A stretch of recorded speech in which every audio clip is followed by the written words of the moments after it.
Alhamdulillah wa kafa, salatu wassalam ala nabiyina Mustafa Muhammad bin Abdillah wa asratihi wa ashabihi wa man sara ala nahjihi. Allahumma alimna ma yanfa'una wanfa'na bima alamtana wa zidna ilman wa aslih lana sa'lana kullah wa la takilna ila anfusina tarfata ain. Qala Allah Ta'ala wa ala fil Qur'anil Karim, bada'udzu billahi samiil alim, ya ayyuhalladzina amanu taqullaha haqqa tuqatih wala tamutunna illa wa antum muslimun. Jamaah sekalian, kaum muslimat wal ummahat rahimana wa rahimakumullah. Alhamdulillah wa syukurillah, pada pagi hari ini kita bisa menyambung kembali majelis kita di pekan pertama hari Senin di kitab Qaulul Mubin fi Akhta'il Musallin. Pembahasan seputar khusus kesalahan-kesalahan dalam sholat. Dan masih ingat Ibu, pertemuan yang lalu bahas apa, Bu? Bulan yang lalu bahas, wah sambil diuji nih ya. Tapi kalau ditanya, saya khawatir bulan depan nggak hadir karena deg-degan nih, jangan-jangan saya ditanya lagi sama ustadznya. Tapi masya Allah ya, panjenengan semua dengan Alkitabah ya, dengan menulis itu artinya berarti menulis materi yang sudah kita sampaikan bulan yang lalu ya, bukan pekan yang lalu. Tentang apa, Bu? Kesalahan dalam busana atau pakaian ya. Insyaallah ta'ala pada pagi ini kita sambung lagi di poin kedua, pembahasan kedua dari kesalahan-kesalahan sholat fil amkinah atau fil amakin. Kesalahan-kesalahan dalam tempat ketika seorang ibadah sholat ya, berarti dalam kajian fikih itu juga menjadi perhatian pakar ulama fikih tentang di mana kita sholat itu menjadi penentu keabsahan dan tidaknya sholat kita ya. Maka oleh karena itu, bicara terkait dengan as-sholatu fil amakin, sholat yang dimana tempat-tempat yang mengandung dosa bahkan bisa menjadi pembatal sholat kita ya. Gelap sekali ya, kita pakai ini aja lah. Tapi jemaah sekalian rahimakumullah, bicara beberapa tempat dalam fikih ya, memang ada sekitar 4 materi utama yang akan nanti kita akan bahas, subbahasan tentang tempat-tempat yang tidak diperbolehkan dipakai untuk sholat ya. Baik. Yang pertama jemaah sekalian rahimakumullah, kelihatan betul? Enggak. Berarti kalau nggak kelihatan nggak berfungsi ya. Oke, saya gedein aja deh. Kalau masih nggak kelihatan, sepertinya kita kurang deket, Bu. Kelihatan ya? Enggak juga. Sepertinya lampu kanan kiri perlu dimatikan ini. Mataharinya perlu diredupkan. Kelihatan ya? Baik. Yang kalau nggak kelihatan, yang penting suaranya terdengar gitu, Bu ya. Ya memang agak karena kanan kirinya terang jadi mungkin tidak terlalu jelas. Tapi kesalahan yang pertama jemaah sekalian, sebelum kita lebih lanjut ya, karena kaifiyah ibadah sholat itu salah satu yang menjadi penilaian utama. Nabi kita pernah bersabda, awwalu ma yuhasabu bil abdu yaumal qiyamati as-sholat. Pertama kali yang Allah nilai seorang hamba nanti di hari kiamat, pertama kali sholatnya. Idza shaluhat shaluha sairu amali, kalau sholatnya itu benar maka seluruh amal perbuatan hamba itu benar. Fa idza fasadat, dan apabila rusak maka bisa dipastikan amal yang lainnya bermasalah juga. Termasuk di kalangan para ummahat nih, para ibu-ibu, ada hadis khusus yang menyebut wanita itu boleh masuk surga dari pintu manapun yang dia inginkan ya, padahal Allah sediakan pintu itu ada 8 pintu surga. Ibu-ibu boleh masuk dari pintu manapun yang ibu-ibu inginkan, tapi syarat ketentuannya berlaku, Bu, di bawah ini ya. Ada 4 syarat kalau ibu-ibu mau masuk pintu surga dari manapun yang diinginkan. Yang pertama, as-sholatu ala waktiha, perhatikan masalah sholatnya ya. Makanya tema kita terkait dengan keabsahan sholat, benar dan tidak, diterima dan tidak, ini menjadi penting ya. Jadi syarat yang pertama, ibu-ibu kalau masuk surga tanpa mungkin bisa milih ya, milih pintu A, B, C, syaratnya sholat dengan baik. Gampang Bu ya? Gampang atau mudah Bu? Halo? Kok wantang-wantang jenengan nih? Ini nggak ujian loh Bu. Dikirain ujian, ini tidak ujian ya, jadi santai aja. Sholat mudah atau gampang Bu? Mudah atau gampang? Oh Masya Allah ya, baru kali ini ada jawaban ibu-ibu sholat itu mudah gitu ya, padahal berat loh jamaah. Sholat itu berat, tapi tidak apa-apa, kita yang penting optimis dulu, sholat itu mudah. Yang kedua syaratnya Bu, ini kita cepat saja karena bukan materi kita, cuma ingin menjelaskan kepada panjenengan kalau wanita itu punya status istimewa di hadapan Allah, dia boleh pilih pintu surga dari manapun dia inginkan. Kedua, puasa Ramadan. Nah insya Allah ini menyenangkan Bu ya, puasa Ramadan. Saya yakin kita semua akan berikhtiar maksimal untuk puasa di bulan apa? Ramadan. Yang ketiga, menjaga iffah, menjaga kehormatan. Nah salah satunya Bu, ibu-ibu nggak boleh selfie terus di-share di medianya, nggak boleh. Karena kehormatan wanita itu ada di situ ya. Ini takutnya suami tetangga senang jenengan repot. Kalau ada buaya-buaya darat yang tiba-tiba kemudian karena panjenengan suka selfie di medianya, akhirnya kemudian ada buaya darat, buaya laut, ya itu muncul semua. Makanya nggak boleh. Menjaga iffah itu termasuk kemuliaannya wanita. Kira-kira tiga ini masih aman Bu ya? Sholat dengan baik, puasa Ramadan, menjaga kehormatan, aman? Gampang? Mudah? Masya Allah. Tinggal satu lagi, jenengan boleh masuk pintu surga dari manapun yang panjenengan apa? Inginkan. Yang terakhir, mentaati suami. Nah ini lebih gampang lagi Bu ya. Masya Allah. Sehingga seorang wanita kalau mau masuk surga, sholatnya diperhatikan termasuk tempat sholat. Nah kesalahan yang pertama jamaah sekalian, kita bahas masuk di tema utama. Kesalahan yang pertama adalah ketika orang itu bicara tempat sholat, yaitu al-amakin fihi surah atau an-nukas atau an-nukus, tempat yang ada gambarnya jemaah, tempat yang bergambar. Atau nukus itu artinya yang ada apa ya, atribut-atribut patung ya, atau kita sebut dengan istilahnya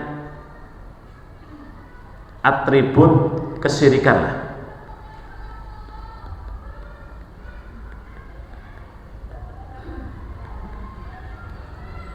Nggak kelihatan? Oh, mati.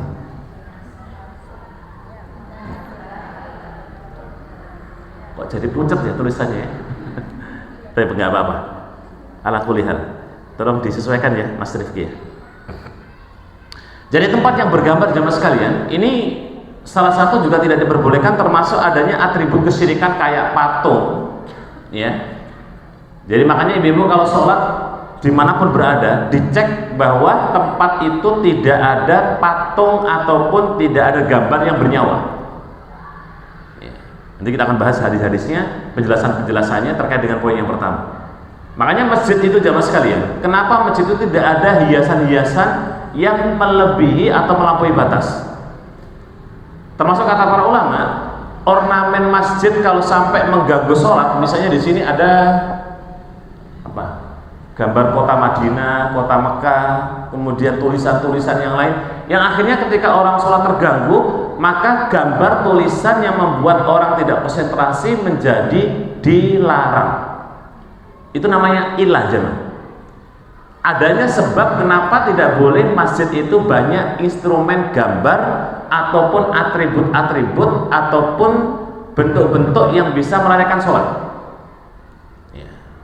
Di pertemuan yang lalu sudah kita bahas, termasuk baju yang tidak boleh dipakai sholat kalau ada gambar motifnya, betul nggih Bu ya? Apalagi gambar manusia atau tulisan-tulisan di belakang di belakang baju yang itu tulisannya menarik perhatian. Karena ada tuh orang mas-mas sekarang itu kadang-kadang bajunya bergambar gitu belakang dan ada tulisannya.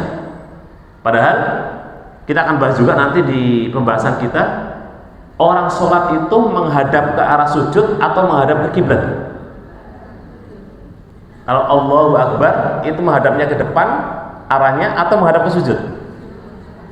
Yang sujud angkat tangan. 1, 2, 3, 4, 5. Oh, jumhurnya ibu-ibu ini banyak nih. Yang menghadap ke depan, oh cuma 1, 2. Masya Allah ya, 3. Nanti kita akan bahas Bu, itu di semester 23 sepertinya. Nah, gitu. Kita baru semester 3 ini, sabar dulu. Tapi yang jelas, antuwallu wujuhakum minas satral masjidil haram itu diperbolehkan menghadap ke arah Ka'bah. Jadi ibu sholatnya Allahu Akbar begini itu boleh ya. Nah sekarang kalau ibu sholat di dekat Ka'bah, lihatnya ke Ka'bah atau ke sujud? Ayo, kalau dekat Ka'bah lihatnya ke Ka'bah atau ke sujud? Lebih marem ke Ka'bah Bu ya. Iya, jadi kalau di rumah bisa jadi tempelin di depan tempat sholat kita ada Ka'bahnya Bu, biar terasa value ibadah sholatnya itu mantap. Tapi bukan termasuk kemudian menaruh gambar ya, tetapi menghadap ke arah depan itu boleh gitu. Nah maksud saya begini Bu, kalau orang sholat yang di belakang ada tulisannya, otomatis kalau dia melihat depan kan baca tuh ya, apalagi tulisannya macam-macam tuh, biasanya tulisannya agak-agak aneh-aneh gitu. Saya tunggu jandamu. Wah itu yang baca itu tegang loh ya. Terus ada gambarnya emak-emak gitu. Ada loh baju-baju benar kayak gitu. Jadi kalau ini dipakai oleh orang yang sholat dan yang di belakang membaca, maka orang yang pakai baju yang bertuliskan tadi hukumnya minimal makruh sampai level haram. Nah termasuk poin yang kita bahas, tempat yang ada gambarnya tidak boleh dipakai untuk sholat. Indal jumhur ulama. Termasuk atribut-atribut kesyirikan. Contoh ibu-ibu nate masuk Pantai Raping ya, rumah sakit Pantai Raping yang dimana ada atributnya orang Nasrani, maka nggak boleh sholat di situ jam. Di kamar-kamarnya itu, di bilik-biliknya nggak boleh. Harus mencari tempat yang tidak ada atribut kesyirikan. Ya, baik. Coba kita akan bahas jamaah sekalian. Kalau nggak kelihatan pun nggak apa-apa, saya akan bacakan beberapa hadis terkait dengan masalah ini. Yang pertama dari Bunda Aisyah radhiyallahu taala anha, qala Rasulullah sallallahu alaihi wasallam, Rasulullah pernah sholat yusalli bil khamisah. Beliau pernah kemudian suatu ketika sholat kemudian menggunakan gamis. Makanya Nabi itu kalau sholat gamisnya tidak terlalu banyak coraknya. Warnanya itu kalau nggak putih, nanti warnanya adalah khiber. Ya, khiber itu ada coraknya tapi nggak terlalu banyak.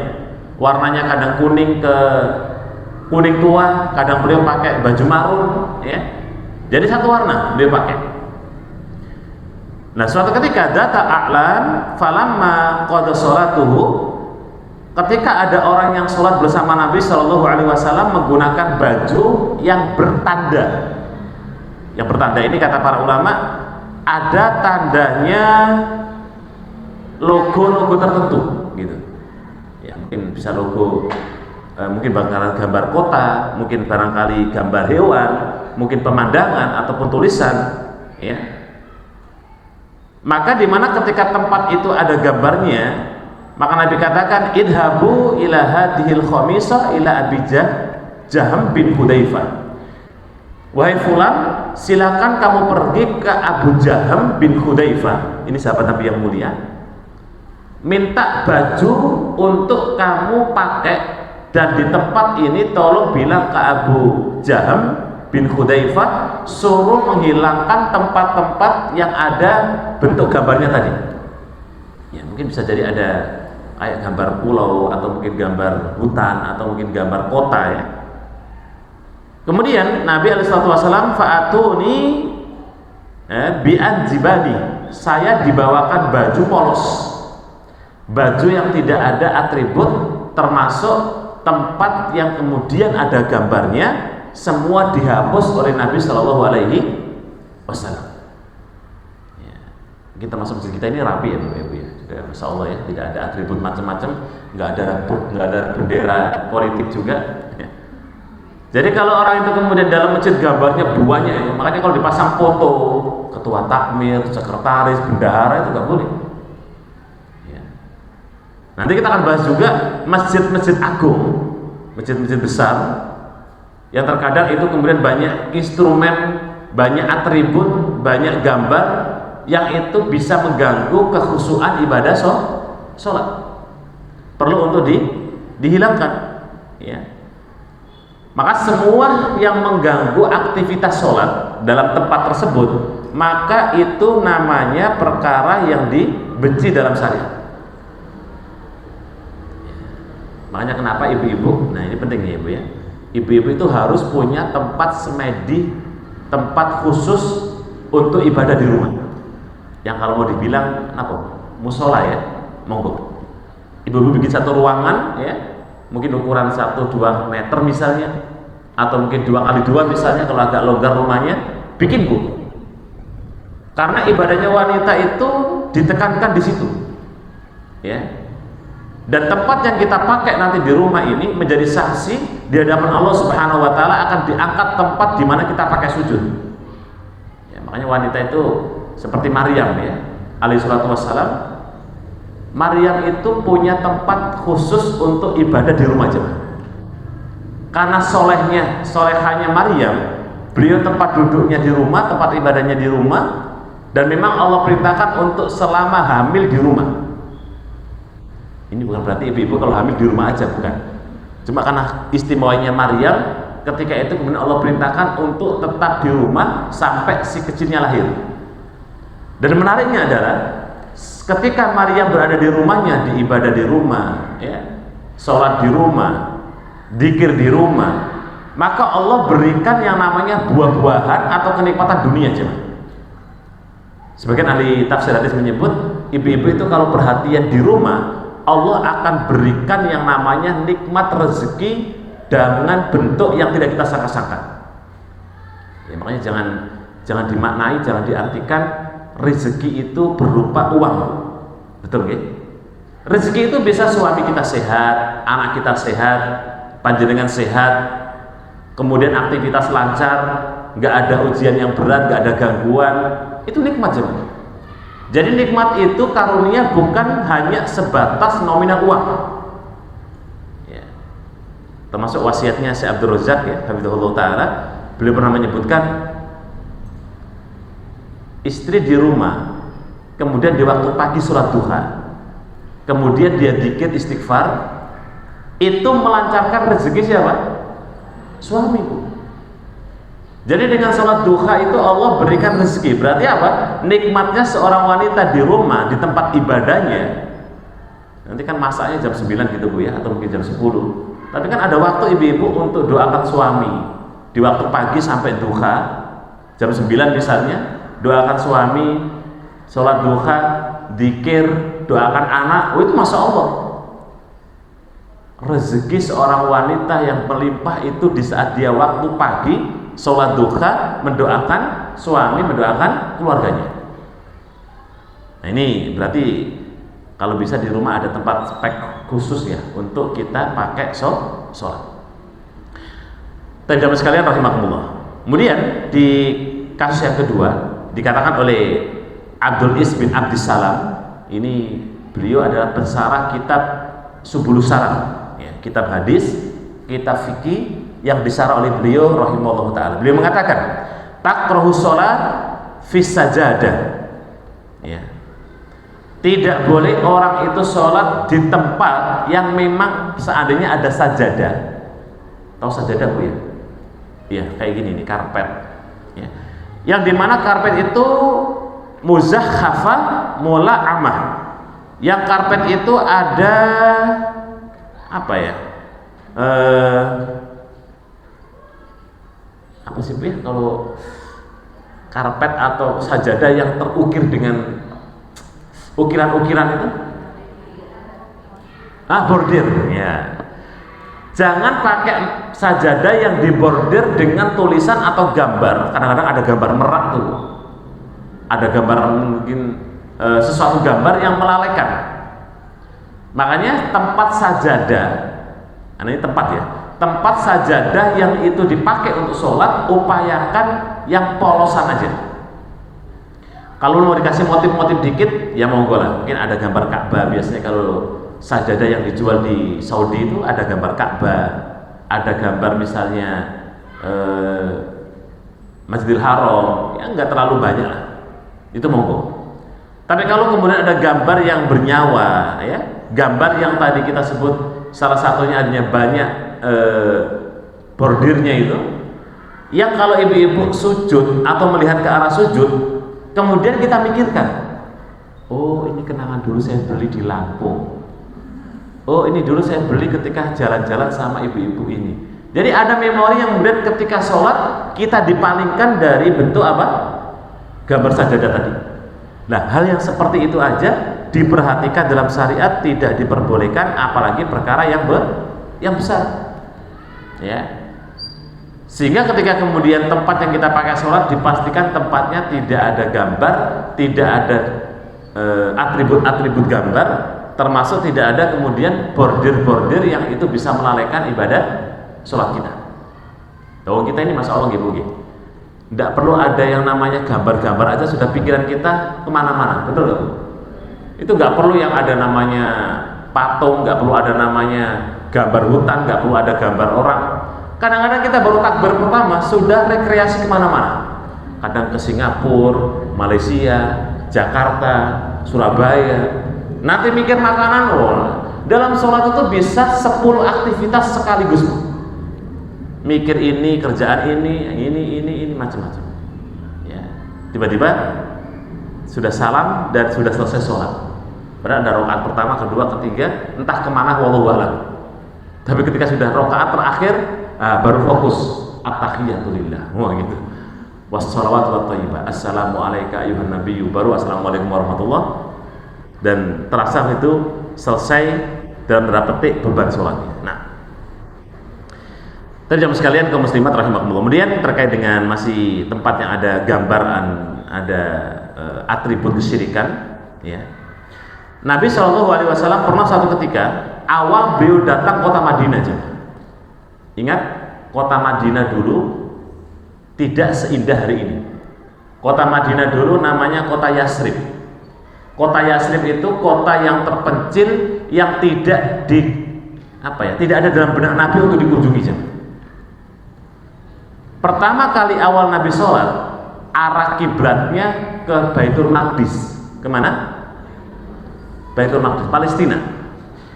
Palestina itu kota Syam ya Bapak Ibu ya. Jadi Allah muliakan kota Syam. Itu ada 4 yang ada sebutan dalam kota Syam. Pertama adalah Suriah, Palestina, Jordan, dan Lebanon. 4 kota ini disebut dengan kota Syam. Nah, kiblatnya kaum muslimin waktu itu pertama kali berada di Palestina atau di Baitul Maqdis. Nabi pertama kali sholat, beliau menghadap ke sana, dan tempat sholatnya dulu orang-orang Yahudi itu banyak juga. Tahu sendiri nggih? Pertama kali Nabi datang kota Madinah, orang Yahudi itu sudah komunitasnya besar. Orang-orang Yahudi kalau sholat, ya, mereka juga ibadahnya sholat jemaah, sama dengan kaum muslimin, karena orang-orang Yahudi masih menggunakan syariatnya Nabi Musa alaihissalatu wassalam. Dan bedanya kalau syariatnya Musa sholatnya itu 40 hari, sedangkan syariat Nabi kita alaihissalatu wassalam setiap hari, yang dimana ada 5 kali itu ya. Di dalam tempat sholatnya Nabi SAW itu ada gambar Nabi Musa, termasuk yang masih terakhir dengan Nabi Isa ada gambar Nabi Isa. Makanya ibu perhatikan, tempat ibadahnya orang Nasrani itu biasanya ada gambar siapa?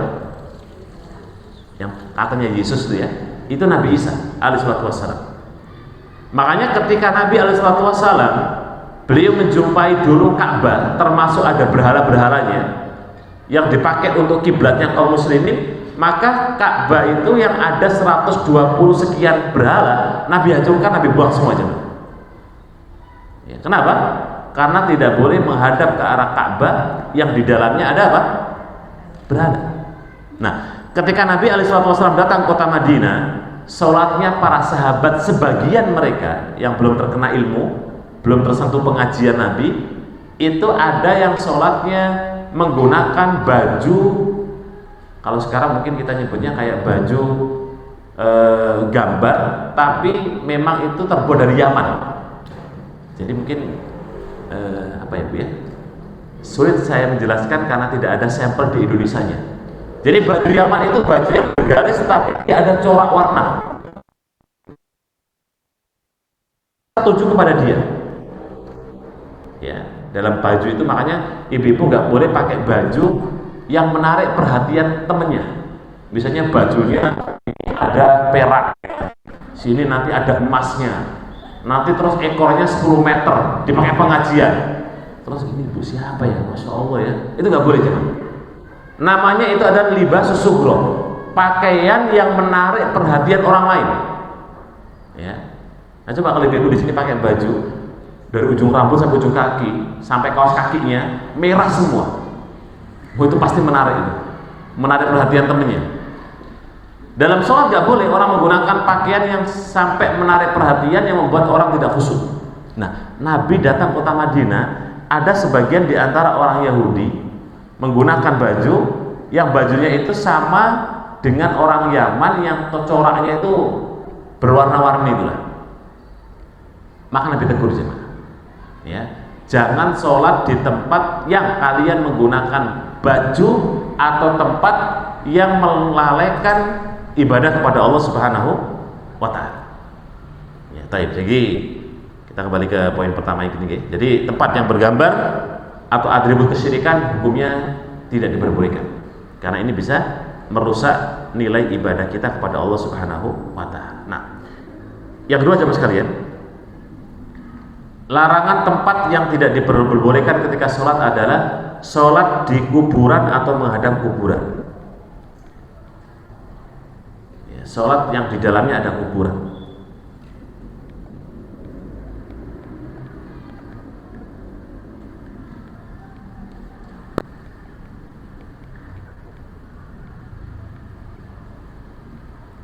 Atau menghadap.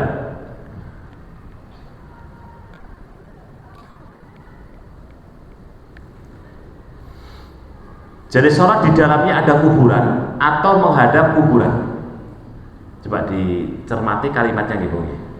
Sholat yang di dalamnya ada kuburan atau menghadap ke arah kuburan. Saya ambil gambar gini Bung. Orang sholat itu dalam masjid ya, itu kan ada kompleks masjid utama. Orang yang ketika di masjid kompleks utama tidak boleh dagang, tidak boleh jual beli, tidak boleh transaksi dan masalah dunia yang lain. Tapi kalau di luar kompleks masjid, maka monggo silakan. Mau ada dagang, ada bazar, nggak ada masalah. Pertanyaannya, area masjid itu bagiannya yang mana Ustaz? Nah itu yang tahu adalah Pak Takmir gitu. Nah kalau kita bicara misalnya adalah sekarang, Bapak Ibu sekalian, masjid-masjid jami, masjid-masjid agung, masjid-masjid besar, biasanya identik di dalamnya ada apa? Kuburan. Saya gambarkan gini Bu. Ini misalnya ada masjid. Ini kompleks masjid ya. Anggaplah ini imaman ya. Kalau dalam kompleks masjid ini kemudian di dalam sini ada kuburan, ini kuburan, pokoknya di daerah sini kuburan. Jika kompleksnya itu kemudian di dalamnya ada kuburan, maka tidak boleh sholat di dalamnya, walaupun posisinya di belakang ya, ini kan agak belakang ya, ini imam nih, kelihatan ya Bu? Jadi ini yang pertama maksudnya, sholat yang ada kuburan di dalamnya.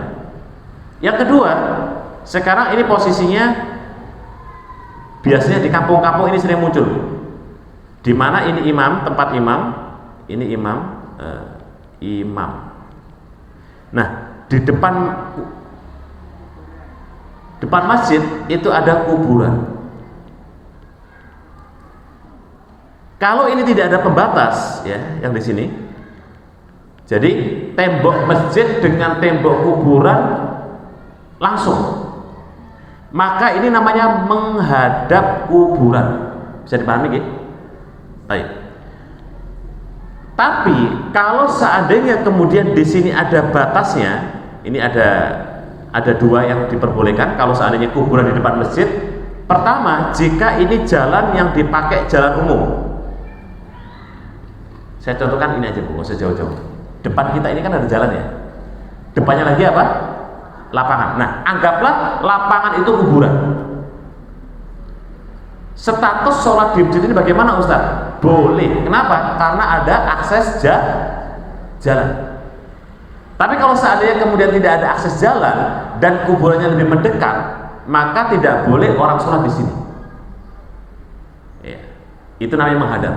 Adapun kalau yang di dalam kuburan dia masuk ke kompleks masjid, ini ibu-ibu kalau perhatikan di masjid-masjid besar, mungkin seperti di Sunan Ampel, Surabaya, okay? Terus di mana lagi Bu? Kudus, Tuban yang ada Sunan Bonang ya, Derajat, hampir masjid-masjid yang ada Sunan Wali Songonya itu juga wallahu a'lam gitu. Apakah Wali Songo itu benar-benar meninggal di situ? Adapun Wali Songo itu benar adanya.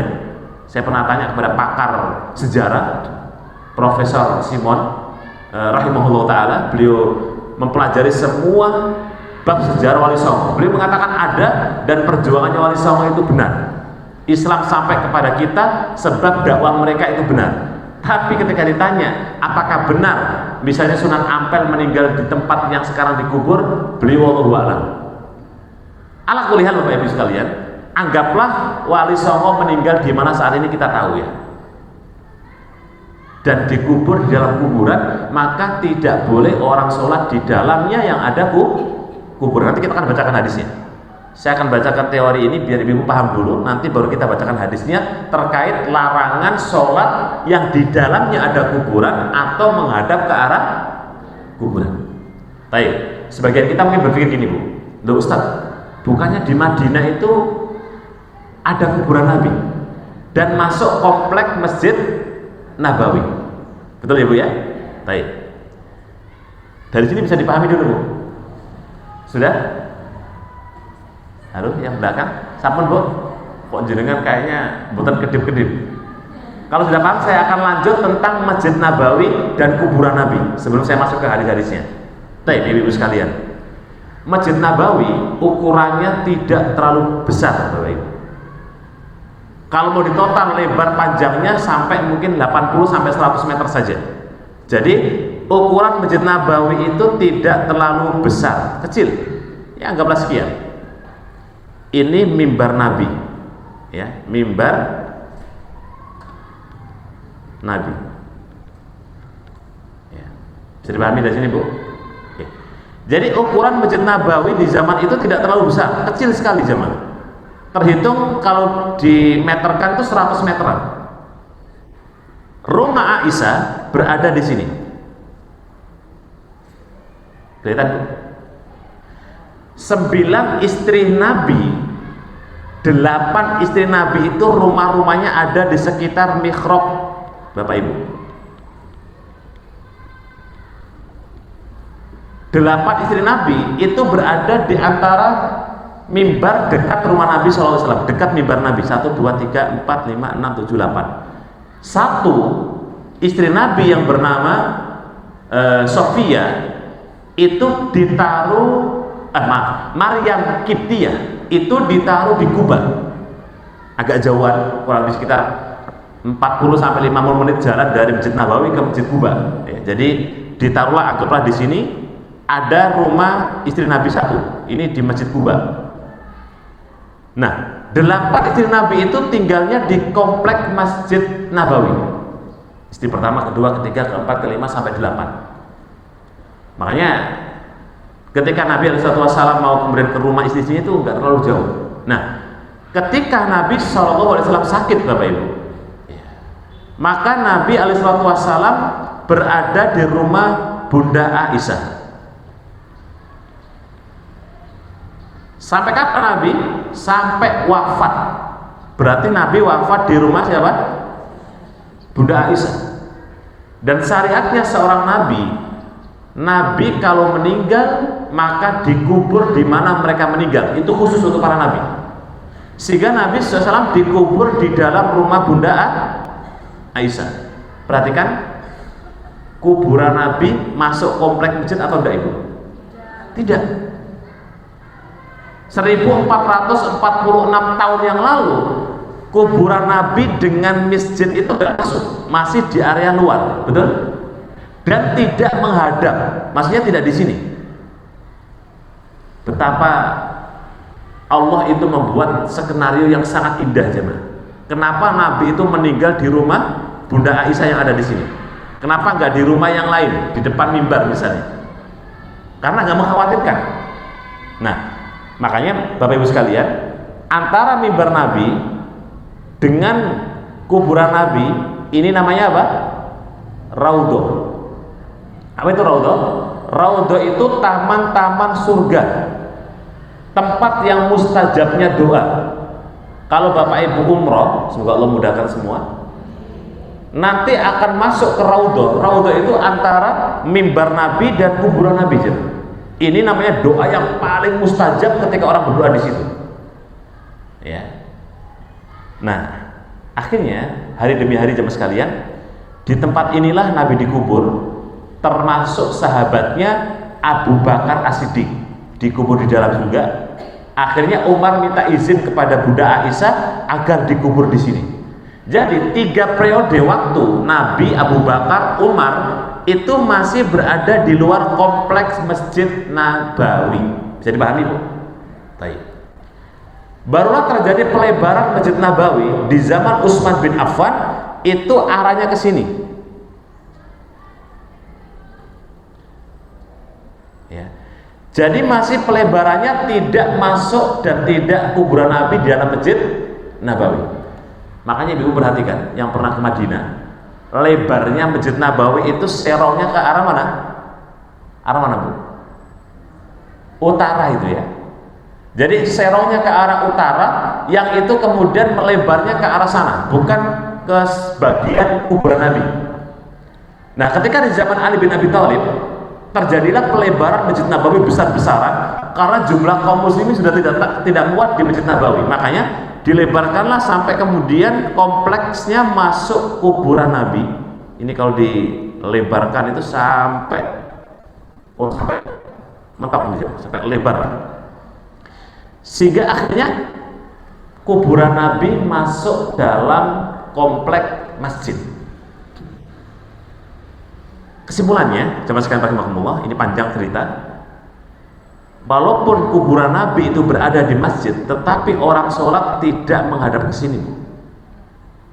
Didesain oleh pendesain bahwa semua orang sholat dialihkan ke arah sini, bukan ke arah kuburan Nabi Shallallahu Alaihi Wasallam. Walaupun memang benar ada yang sholat di belakang otomatis menghadap ke kiblat, otomatis ya, karena kan Mekah ada di sini. Ya. Jadi daerah Mekah, Mekah itu ada di sini. Ini Mekah. Artinya di sini adalah Ka'bah, berarti orang sholat yang di sini menghadapnya ke depan, gitu. Nah, terlepas dari kuburan Nabi, karena sering orang itu kemudian mendebat masalah, loh itu kuburan Nabi di dalam masjid. Oke. Nabi itu siapa jemaah? Itu satu. Abu Bakar itu siapa? Umar itu siapa?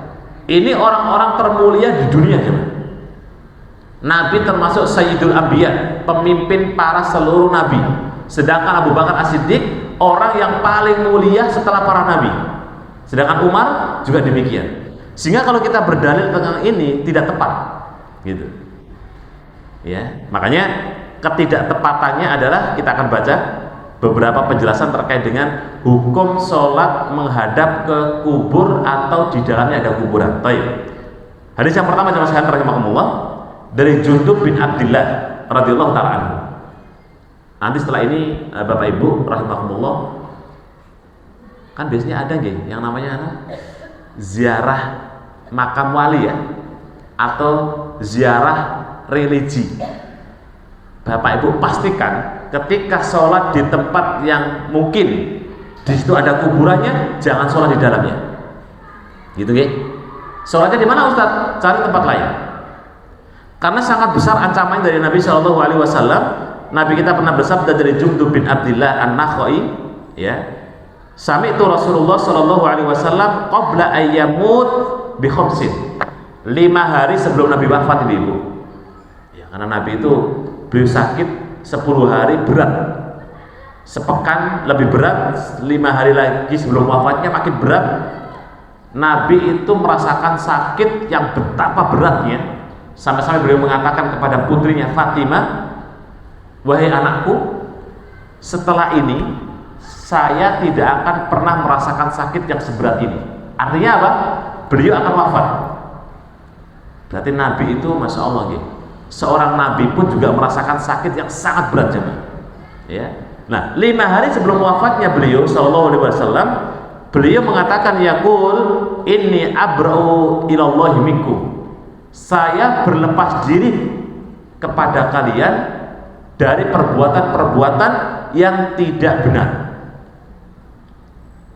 Kemudian beliau mengatakan, ayyakuna li khalilun, sesungguhnya aku adalah kekasih Allah.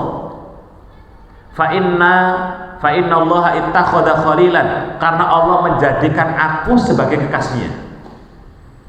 Bayangkan jemaah sekalian, Allah menjadikan Nabi kita sebagai kekasihnya, sebagaimana Allah menjadikan Nabi Ibrahim kekasih Allah Subhanahu wa Ta'ala. Jadi kekasih Allah itu cuma ada 2. Pertama, Nabi Ibrahim. Kedua, Nabi kita Muhammad SAW. Tidak ada yang lain, jemaah. Ya. Kemudian beliau mengatakan, setelah beliau mengatakan saya adalah kekasih Allah sebagaimana Nabi Ibrahim kekasih Allah, ya, ini juga berdasarkan sebuah hadis, 2 kota mulia. Mana Bapak Ibu? 2 kota mulia? Satu Jogja. Enggak bisa. 1 Madinah, 2 Makkah. Nah, 2 kota ini Nabi kita bersabda, inna Ibrahima harrama Makkah. Allah kasih kemuliaan kota Makkah adanya Nabi Ibrahim. Makanya Bapak Ibu kalau di Mekah itu pasti sejarah Nabi Ibrahim disebutkan di sana, betul ya? Fa inni haramtu al-Madinah, kata Nabi, dan saya sesungguhnya diberikan kemuliaan dengan kota Madinah. Makanya kota Madinah itu karismanya sangat kuat, Bapak Ibu. Karena ada siapa? Baginda Nabi SAW. Ya, padahal kalau kita umroh itu nggak ada rukun syarat sahnya umroh harus ke kota Madinah, Bapak Ibu, nggak ada. Kalau seandainya Bapak Ibu umroh cuma di Mekah, tawaf, ngambil mikot, tawaf, kemudian sa'i, tahalul, selesai, nggak harus ke Madinah. Tapi kenapa? Orang kalau umroh kok seakan-akan menjadi paket ritual ibadahnya ke Madinah. Kalau nggak ke Madinah kayak nggak mantep gitu, Bapak Ibu. Karena disitulah ada Nabi kita Shallallahu Alaihi Wasallam. Ya, beliau mengatakan 5 hari sebelum wafatnya, ini hadis utamanya, lau kuntu muttaqidan khalilan, kalau seandainya aku boleh menjadikan seorang kekasih, maka aku akan jadikan Abu Bakar sebagai kekasihku. Kekasih di sini artinya bukan kekasih yang ngapunten, mohon maaf, homo loh, naudzubillah, bukan. Tapi sifatnya Nabi kalau mau menjadikan kekasih, sebagaimana Allah menjadikan kekasihnya adalah Nabi dan Nabi Ibrahim, saya kata Nabi, saya akan jadikan Nabi Ibrahim, Abu Bakar sebagai teman dekat yang sifatnya itu sampai menjadi kekasih. Padahal Abu Bakar itu siapa, Bapak Ibu? Ada yang tahu siapa Abu Bakar? Mertua Nabi. Pertanyaan berikutnya, Nabi dan Abu Bakar lebih tua siapa? Nabi dan Abu Bakar lebih tua siapa? Yang jawab Abu Bakar angkat tangan. 1, 2, 3, 4, 5, 6, 7, 8. Mau tak voting nih ya? Coba yang angkat tangan lagi, agak tinggi dikit. 10, 12. Yang sudah ya? Cuma 12. Oke, yang mengatakan lebih tua Nabi SAW, angkat tangan. 1, 2, 3, 4, 5, 6. Yang sudah angkat tangan, jangan angkat tangan lagi, Bu. 7, 8, 9, 10, 11, 12. 13 belakang, gitu. Oke. Sepertinya kalau di voting sih menang yang kedua ya. 12 sama 14. Yang sisanya kemana, Bu? Yang sisanya ini ikut kafilah mana ya? Kafilahnya Abu Bakar atau kafilahnya Nabi? Yang tengah-tengah ini memang lebih selamat lah begitu. Kalau yang diem itu lebih selamat, karena kalau nanti angkat tangan ikut yang Abu Bakar takut salah, yang kalau Nabi juga takut salah. Mending diem Ustaz, selamat gitu. Makanya dalam kaidahnya orang Arab, as-sukutu salimah. Diam itu lebih selamat. Nah, maka oleh karena itu ibu-ibu, kalau ada masalah di tetangga, diem. Kayak jenengan hari ini tak tanya. Jangan ikut apa? Nimbrung, ya, karena akan banyak rusaknya.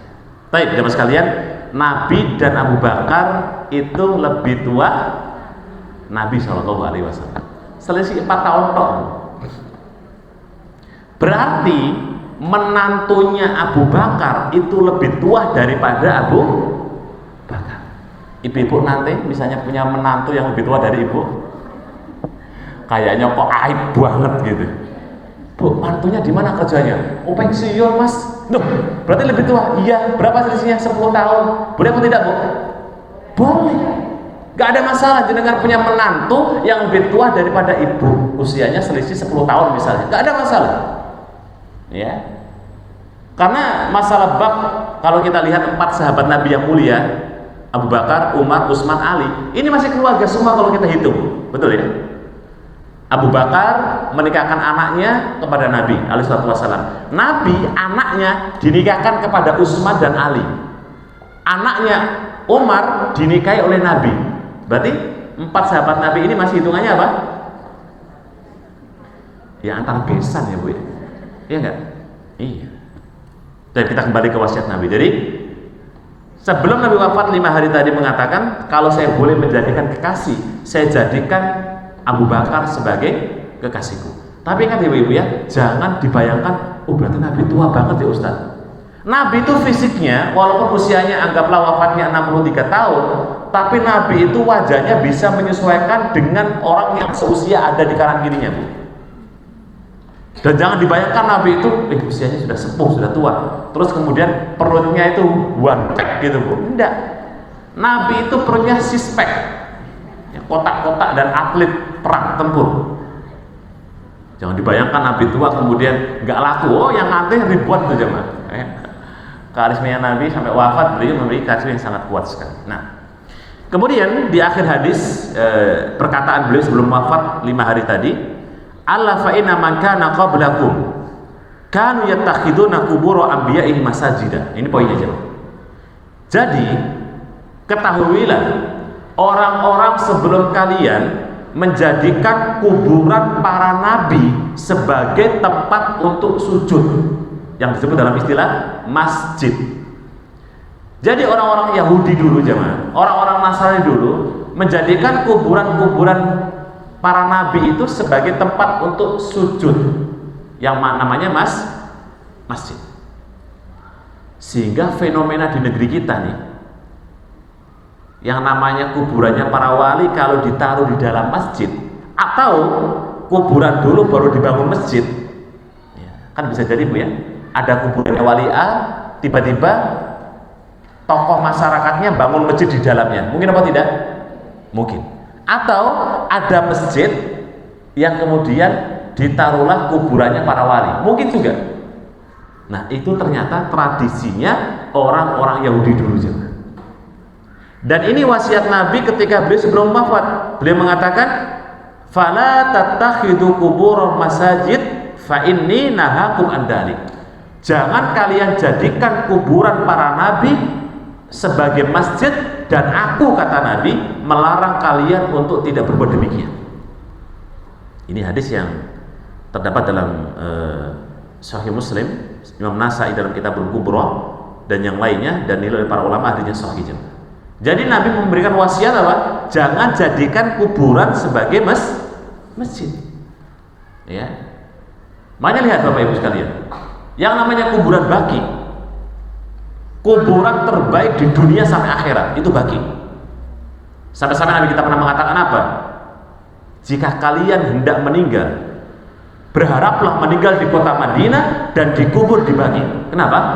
Yusfa alaihi. Aku, kata Nabi, akan berikan syafaat bagi orang yang meninggal di kuburan baqi. Ya, Masya Allah. Bapak Ibu pernah? Kalau ibu mungkin nggak boleh masuk ya di kuburan baki ya. Bapak kalau umroh ziarah kuburan baki itu seperti kayak, mungkin kalau orang sini nyebut ini kuburan atau enggak gitu lah. Karena cuma ada undukan sama batu pun nggak ada namanya, Bu. Ya, bayangkan kuburannya para sahabat 120.000 orang termulia di dunia itu berada di situ dan kuburannya biasa aja. Ya walaupun memang berdekatan dengan Masjid Nabawi ya, cuma kan kemudian dikasih batas tuh. Yang namanya kuburan baki itu ada tembok. Orang nggak akan bisa melihat di dalamnya. Kalau cuma sejajar berdiri aja itu nggak akan bisa melihat kecuali dari atas hotel atau masuk. Sehingga ditembok dengan apa? Dengan rapat, ya. Dan begitulah seharusnya kuburan kita jemaah. Kuburan kaum muslimin yang ada di masyarakat itu harusnya ditutup. Kenapa demikian? Dikhawatirkan kalau kuburan-kuburan orang soleh yang meninggal ngalap berkahi. Ya. Nah, sekarang kita lihat Bapak Ibu. Saya kebetulan dulu pernah di Surabaya 4 tahun dan pernah masuk di Masjid Sunan Ampel dan pernah lihat kejadian di dalamnya dan pernah juga langsung lihat dengan mata telanjang apa yang dilakukan oleh orang-orang yang datang ke kuburannya para wali.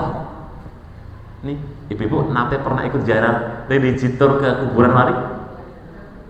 Ada pengalaman? Coba cerita.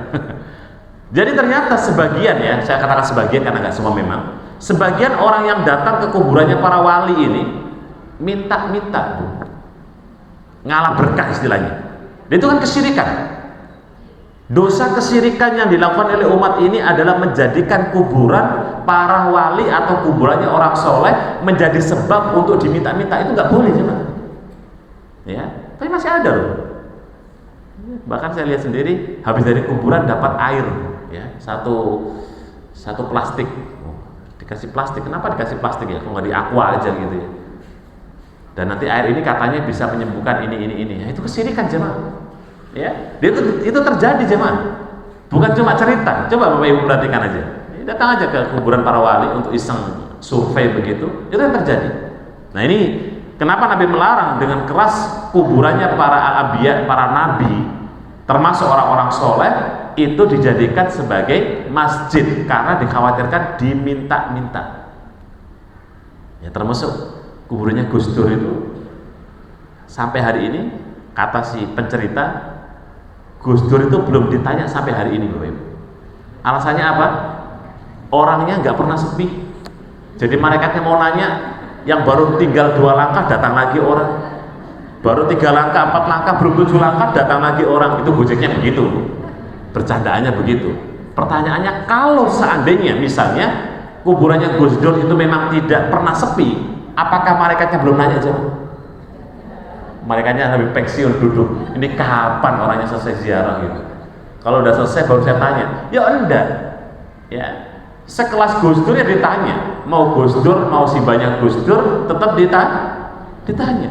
Lalu Sa'ad bin Abi Waqqas saja Bapak Ibu, Sa'ad bin Abi Waqqas ini sahabat Nabi yang mulia, beliau meninggal, arsy Allah itu gemetar. Bayangkan, langit lapis pertama sampai ke-7, Sa'ad bin Abi Waqqas itu meninggal dunia, semuanya gemetar. Sampai penduduk langit mengatakan, ini siapa yang meninggal dunia? Belum pernah merasakan ada orang meninggal goncangannya sampai menggetarkan arsy Allah Subhanahu wa taala. Itulah Sa'ad bin Abi Waqqas, orang yang termulia. Itu pun beliau meninggal kena himpitan bumi, ditanya malaikat, dan statusnya pertanyaannya sama. Mau kelas nabi, sekelas orang awam, semua pertanyaan sama. Man rabbuka? Betul Bu ya? Jawabannya apa? Kalau masih ragu jenengan bahaya ini ya. Man rabbuka? Jawabannya Allah. Ya. Wa man nabiyuka? Jawabannya Muhammad. Wa madinuka?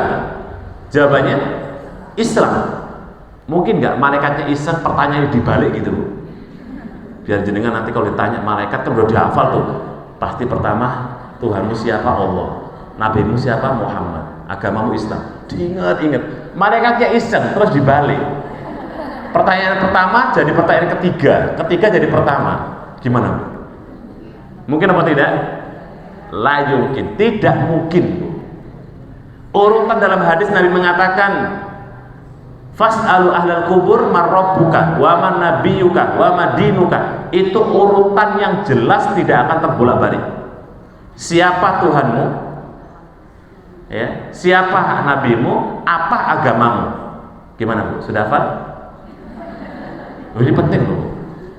Jadi kan kalau baru dikubur langsung wes pokoknya dihafal terus lah sambil umik-umik mantra gitu. Jadi sebelum meninggal pun diingat-ingat Bu. Ini pesan saya ya. Orang mau meninggal tuh nggak bisa nginget itu Bu. Ya. Nanti kalau di alam kubur diingat bener pertanyaannya. Kata Pak Ustadz kemarin, gitu. Ini pertanyaan di alam kubur cuma 3, wes lainnya nggak usah tak jawab. Nggak perlu jawab dengan pertanyaan, nggak usah ingat-ingat nama suami, nggak usah ingat-ingat harta. Ingat pertanyaan 3 tadi, marrabbuka wa man nabiyyuka wa madinuka. Siapa Tuhanmu, siapa nabimu, apa agama? Segampang itu jemaah. Di hari ini saya yakin orang yang nggak pernah ngaji pun bisa menghafal dalam waktu 1 detik, 1 menit, betul? Tapi pertanyaannya adalah, apakah di alam kubur bisa menjawab dengan baik? Coba, siapa yang bisa memastikan dirinya di alam kubur yang kalau dijawab malaikat ditanya, marrabbuka, Rabbi Allah, misalnya gitu ya. Wa man nabiyyuka Muhammad sallallahu alaihi wasallam, wa madinuka al-Islam. Ayo sinten? Nanti kasih bocoran Bu di alam barzah dengan ditanya kalau Allah WA saya. Ustaz ternyata gampang. Enggak sih. 3 pertanyaan ini dibocorkan jawabannya plus pertanyaannya, tapi untuk menjawabnya itu tidak segampang teori hari ini. Ya, tapi semoga Allah mudahkan kita semua untuk bisa menjawab di alam kubur. Nah, tadi jamaah sekalian rahimakumullah, kita kembali ke larangan kedua ya. Jadi tempat yang tidak boleh adalah menghadap ke kubur atau di dalamnya ada kubur. Hadis yang berikutnya untuk menguatkan, an Abi Hurairah radhiyallahu taala anhu, dari sahabat Abu Hurairah, semoga Allah meridhai beliau. Beliau berkata, Rasulullah bersabda, qatalallahu al-yahuda wan nasara. Allah menghancurkan, memerangi orang-orang Yahudi dan orang-orang Nasrani. Kenapa jemaah? Kenapa Allah memerangi dan menghancurkan orang Yahudi dan orang Nasrani? Jawabannya, ittakhadhu qubur anbiya'ihim masajida. Karena mereka ini suka menjadikan kuburan para nabi sebagai tempat untuk sujud. Artinya masjid. Berarti jelas ya? Tradisinya orang Yahudi, orang Nasrani suka menjadikan kuburannya para nabi itu sebagai tempat untuk sujud atau masjid. Makanya biasanya kuburan-kuburan yang diistimewakan itu orang istimewa, betul? Nah, kalau rakyat jelata mah harus dikubur gak dikubur gak penting gitu Bu ya. Tapi kalau yang meninggal orang penting, apalagi seorang ulama, kiai, bahkan mungkin bahasanya adalah ditokohkan gitu, terkadang kuburannya istimewa jemaah. Ya. Terkadang kuburannya dikenang-kenang, diingat-ingat, padahal sama status ya. Orang yang mulia dan yang tidak mulia itu statusnya ketika meninggal sama. Yang membedakan justru nanti di alam kubur tentang 2 orang ini. Kalau di dunia sama jemaah. Misalnya ada seorang yang meninggal, katakanlah nabi. Makanya nabi meninggal dunia sama. Nabi itu dikubur dengan tanah liat dan tidak ada kemudian instrumen yang megah mewah, enggak. Tapi kan nabi dijaga ya jemaah. Nabi itu kuburannya dilapis 4 jemaah. Kuburan original, ini kuburan asli, ditutup lagi, tutup lagi, tutup lagi. Karena sempat ada kisah hampir ada orang yang mencuri jasad Nabi Shallallahu Alaihi Wasallam. Dan sampai hari ini jasad Nabi itu utuh, Bapak Ibu. Ya. Dan dengan izin Allah Subhanahu Wa Taala, Allah jaga kuburan Nabi sampai hari ini dan sampai hari kiamat. Pertama, tidak akan disembah oleh manusia. Nabi kita bersabda, meminta kepada Allah ketika Nabi berdoa, la tattakhidu kuburi ausana. Ya Allah, jangan engkau jadikan kuburanku sebagai tempat berhala. Makanya Nabi dijaga benar kuburannya. Orang baru minta-minta ke kuburan Nabi aja sama askar tuh langsung diusir ya. Yang bisa kita lakukan hanya mengucapkan salam. Assalamualaikum ya Rasulullah, ya kan? Kemudian ke sampingnya lagi, Assalamualaikum ya Abu Bakar. Sampingnya lagi, Assalamualaikum ya Umar. Cuma itu jemaah. Kalau bahkan ada orang yang datang ke kuburan Nabi, terus kemudian kayak musaf-musaf ke, itu kan ada, nggak bisa dipegang langsung itu ya, karena kan ada lapis 4 tadi ya. Anggaplah dia memegang bagian yang luar, itu diusir sama askar. Nggak boleh orang menjadikan kuburan Nabi sebagai tempat untuk minta-minta, itu nggak boleh. Itu jaga ketat. Allah jaga bagaimana kuburan Nabi Shallallahu Alaihi Wasallam. Adapun selain Nabi nggak ada jaminan. Ya. Yang namanya kuburannya Wali Songo, kuburannya mungkin barangkali para ulama, para kiai, ya. Untungnya Mbah Maimun itu meninggalnya di Mekah. Kalau Mbah Maimun meninggal di Indonesia sampai dikubur itu juga agak menakutkan. Kuburnya Mbah Maimun itu di Mekah, di Maklah, di dekat kuburan Bunda Khadijah radhiyallahu ta'ala anha. Ya. Kalau Mbah Maimun meninggal di Indonesia ya mungkin ramai juga nih. Dibikin kayak semacam diperingati, macam-macam lah begitu. Wah, kuburannya Gus Dur aja sampai hari ini Masya Allah ramai ya Bu ya.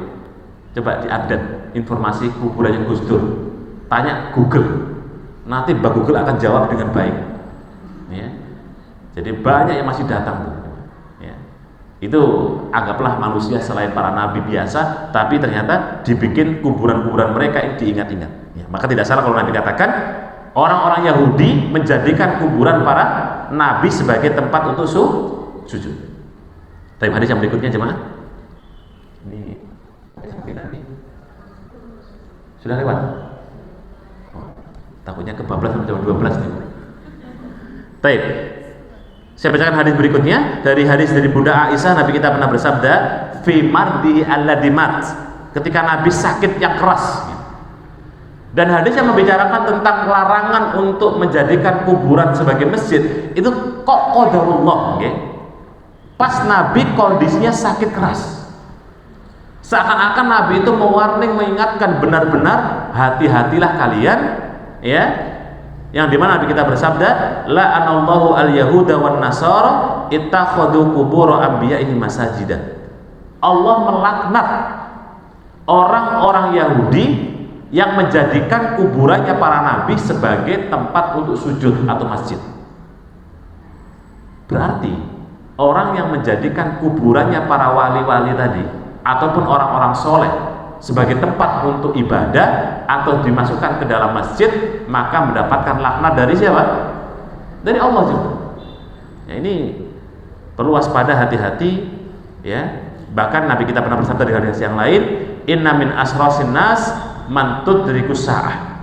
Orang yang paling buruk itu orang yang berjumpa dengan kiamat. Ya, di akhir zaman itu ketika sudah dekat-dekat kiamat, maka orang itu orang yang paling buruk. Tidak ada manusia yang paling buruk kecuali orang yang mendekati dan bertemu dengan kiamat. Loh, kok bisa Ustaz? Ada kitab yang menarik namanya Al-Qiyamatus Sughra wal Qiyamatul Kubra.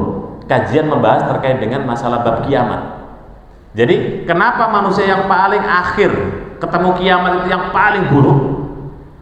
Karena sisa-sisa manusia di akhir itu mereka orang-orang yang diselamatkan oleh pohon yang berbuat durhaka kepada Allah Subhanahu wa taala. Jadi ketika Nabi Isa menghancurkan Dajjal, menghancurkan bala tentaranya, bahkan semua makhluk itu bisa berbicara aja. Pohon bisa mengatakan, "Ya Isa wa qaumuhu," wahai Isa dan pengikutmu, ini lo ada musuhmu, silakan dibunuh. Itu pohon bisa ngomong aja. Batu pun juga demikian. Ketika ada batu yang dipakai sembunyi, batu pun bisa ngomong, wahai Musa dan kaum, silakan bunuh orang. Ini ada di sini. Nah, ada satu pohon yang dimana ada orang sembunyi di situ, pohonnya diem jangan. Ketika kemudian satu orang yang tersisa ini, ketika kemudian Allah sudah wafatkan Nabi Isa dan pengikutnya dengan angin yang sangat sejuk, akhirnya mereka wafat semua. Nah, satu orang inilah calon bakalnya rusaknya akhir manusia di akhir kiamat. Ya, semoga naudzubillah ya, kita nggak bertemu dengan kiamat juga. Kalaupun kiamat kecil atau kiamat sugro yang namanya kematian pasti akan menghampiri kita semua. Tapi kalau kiamat kubro jangan pernah berharap ketemu, karena dikatakan apa? Orang yang paling buruk orang yang bertemu dengan kiamat. Dan kemudian hum ahya walladzina takhuduna qubur anbiya'i masajidah. Dan orang-orang ini menjadikan kuburan para nabi atau kuburan sebagai tempat untuk sujud. Ya, di hadis ini tidak ada penyebutan kuburan nabi, tetapi kuburan menjadi tempat untuk sujud. Ya, ini menunjukkan kalau bahasa nabi itu gini, sederhananya. Orang yang buruk, orang yang menjadikan kuburan sebagai tempat sujud. Mau dia ustadz, kiai, ulama, cendekiawan, tetap buruk. Ya, karena Nabi sebutkan dalam hadis yang tadi kita baca, yang terdapat dalam Sahih Ibnu Hibban, kemudian Ibnu Huzaimah, Ibnu Abi Syaibah, Imam Ahmad dan yang lainnya, yang menjelaskan tentang bagaimana bahayanya orang yang menjadikan kuburan para nabi ataupun kuburan orang sebagai tempat untuk sujud. Nah, tapi jemaah sekalian rahimakumullah, dan yang ketiga sebenarnya masih ada poin ya. Larangan yang ketiga, tempat sholat tidak menggunakan sutro.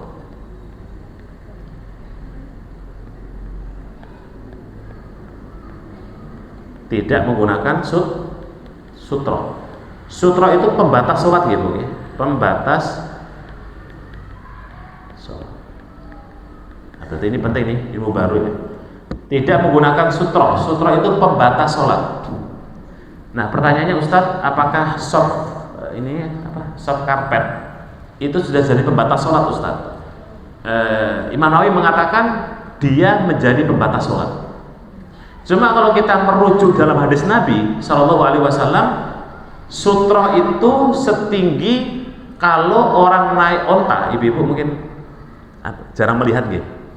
Saya juga jarang melihat. Tapi kalau orang duduk di atas onta, terus di belakangnya ini ada tempat sandaran, bisa digambarkan Bu ya. Nah, minimal sutro itu setinggi ketika orang duduk di belakang onta yang buat sandaran. Kurang lebih sekian lah. Ya. Makanya beberapa masjid itu ada sutro yang setinggi, yang dibikin tuh memang khusus untuk apa? Pembatas. Intinya, kenapa sutro itu penting? Karena sutro itu menjadi pembatas ketika Bapak Ibu sholat, biar tidak dilewati orang.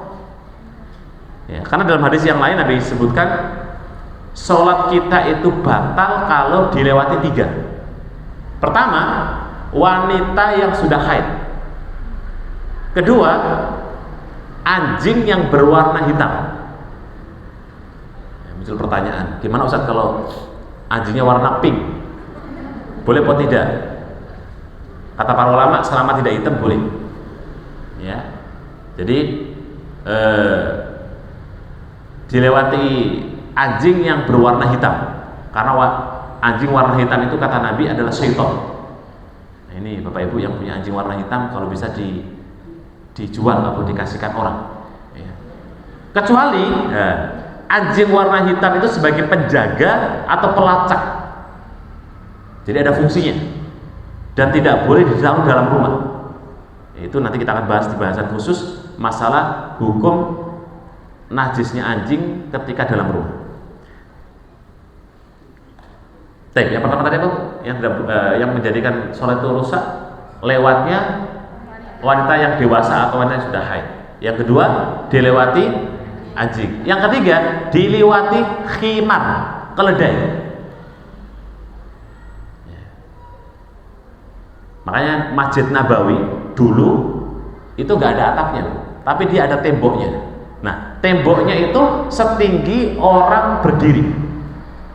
Makanya ada kisah yang menarik ya, ketika Nabi menyebut kalau Nabi kajian bersama para sahabat itu lesehan. Nah, model kayak gini ini baru-baru aja ya. Jadi lesehan, Nabi duduk standar sama dengan sahabat. Tapi Nabi menggunakan bongkahan kurma. Jadi biar suara Nabi itu terdengar sampai ujung. Karena dulu kan belum ada yang namanya apa? Alat bantu mikrofon gitu ya. Jadi kalau Nabi itu kultum atau ceramah, itu beliau berada di bongkahan kurma yang agak tinggi agar suaranya lantang sampai belakang. Nah, suatu ketika ada emak-emak lewat. Karena Masjid Nabawi itu bisa ditengok dari orang berdiri. Jadi kalau orang berdiri itu kelihatan, oh ada Nabi, ada sahabat lagi, ini lagi itu. Suatu ketika Nabi pengajian, karena beliau kemudian suaranya nggak sampai belakang karena bongkahan kormanya itu nggak terlalu tinggi, jemaah. Ya. Singkat cerita, emak-emak yang lewat itu karena kasihan dengan Nabi, akhirnya emak-emak ini minta tolong kepada anaknya ahli Najjar, yang kalau sekarang itu nyebutnya anaknya tukang mebel, minta tolong agar dibikinkan mimbar. Akhirnya kemudian emak-emak tadi bilang ke anaknya, tolong bikinkan mimbar untuk Rasulullah Shallallahu Alaihi Wasallam. Akhirnya dibikin aja mas kalian, mimbarnya 3 anak tangga, 1, 2, 3. Jadi tanpa ada penutupnya kayak gini. Nah ini kayak gini lah, mirip gitu. Cuma nggak ada penutup.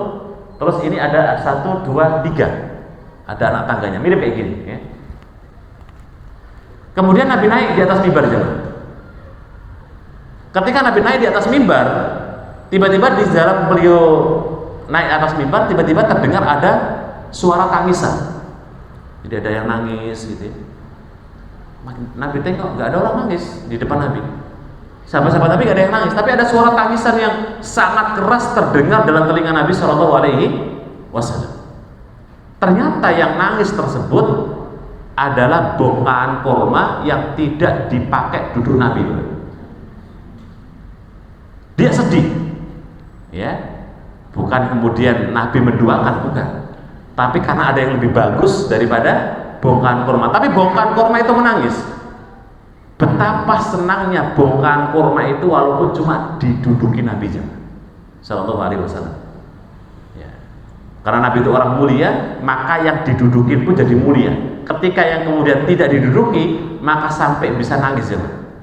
Dan kisah-kisah seperti ini, masya Allah. Dulu ketika Nabi di Taif, Nabi pernah suatu ketika menaruh sikunya di batu yang ada di kota Taif, yang sekarang jadi sejarah, namanya Masjid Qub. Jadi ketika Nabi lelah, letih, capek karena sudah diusir, dilempari batu sampai berdarah, Nabi akhirnya meletakkan sikunya di batu yang keras yang ada di Taif. Tiba-tiba batu itu menjadi rasa bantal. Sampai kemudian siku Nabi ini bekas di batu tersebut. Jadi batu pun menjadi lunak, menjadi seperti bantal ketika disandari oleh siapa? Nabi Shallallahu Alaihi Wasallam. Jadi makanya kata para ulama, orang-orang soleh itu kalau dekat dengan orang, maka orang itu akan dapat kebaikan dari dia. Nah ini kalau ibu-ibu soleha, maka di kanan kiri ibu-ibu ini akan jadi soleha semua. Suami pun jadi soleh, betul? Berarti kalau suaminya nggak soleh, ibu-ibunya tetap soleha ya, masya Allah, tetap soleha. Tapi kembali ke sutra ya. Jadi Nabi menggunakan standar sutra itu yang dipakai ketika berada di pelana onta yang belakang. Ya, jadi ya kurang lebih semeja ibu-ibu inilah cukup untuk sutra. Ya, jadi karena sutra itu kemudian pembatas sholat, maka tidak boleh dilewati oleh orang. Makanya kata Nabi dalam hadis yang lain, orang yang melewati sholat atau yang dilewati orang ketika sholat, maka yang lewat itu adalah syaitan. Makanya sampai Nabi katakan boleh untuk dibunuh. Dalam arti hadis ini bukan langsung kemudian ibu-ibu sholat bawa pedang yang lewat, enggak. Tapi kalimat boleh dibunuh itu karena tegas tidak boleh melewati orang sholat. Ya, makanya ini juga tuh bapak ibu lah ya, bapak-bapak khususnya juga. Kadang-kadang ada orang sholat sunnah, Allahu Akbar, kita dengan enteng aja lewat, dikit di depannya. Kita boleh cegah aja. Dia ngeyel, cegah lagi. Dia ngeyel, cegah lagi. Kalau bisa iya, semoga lah keluarkan kekuatannya emak-emak terkuat di dunia. Ya. Jadi kalau bisa cegat, kok dia masih menghalang, mencoba memasuki, cegat lagi sampai benar-benar ini orang nggak mau lewat.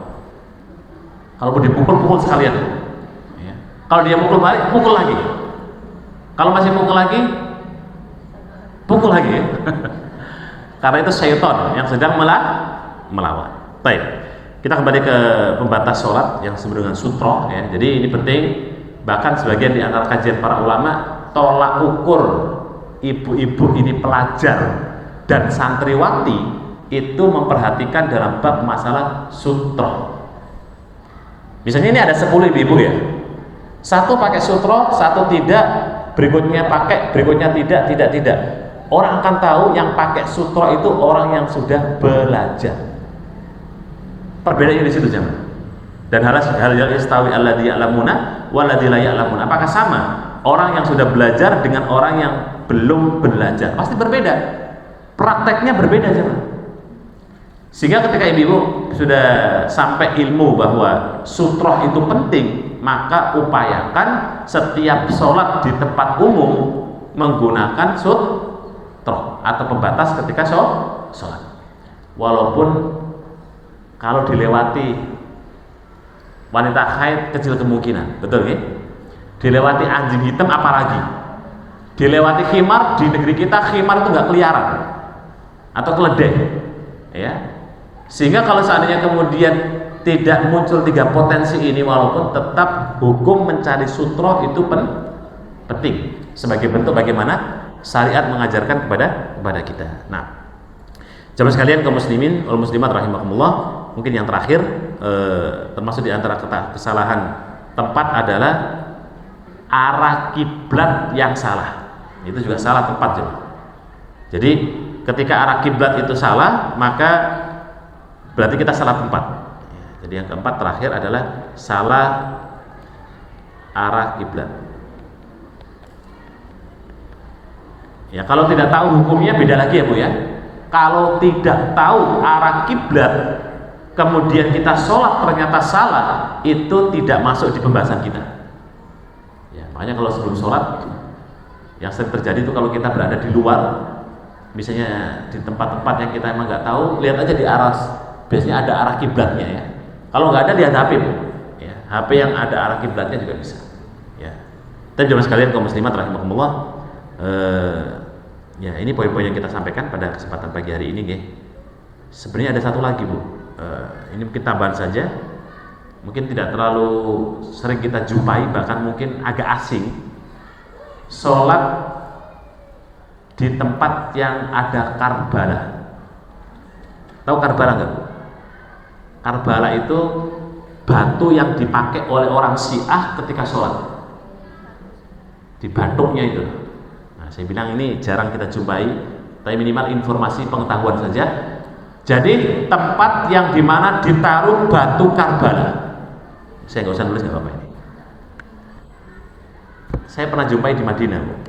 Nah, di Madinah kan banyak orang beragam ya, orang sholat macam-macam begitu. Ada orang sholat di dahinya ada batu. Wah, ini pasti Syiah. Syiah itu kelompok sekte yang mendewakan Ali bin Abi Thalib, yang mendewakan, mengagungkan Ali bin Abi Thalib, yang melampaui batas.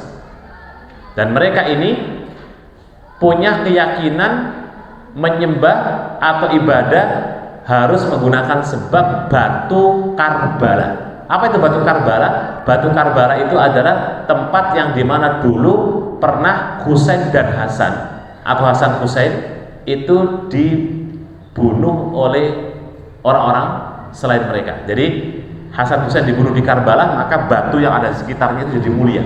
Ini keyakinan yang tidak benar. Nah, itu mereka menjadikan Karbala sebagai tempat untuk sujud, maka tidak benar, ya. Nah, jemaah sekalian kaum muslimin rahimahumullah, demikian barangkali yang dapat kita bagikan pada kesempatan pagi hari ini. Semoga ada manfaatnya dan bisa kita pahami dan juga bisa kita amalkan. Wallahu taala alam. Mungkin ada ya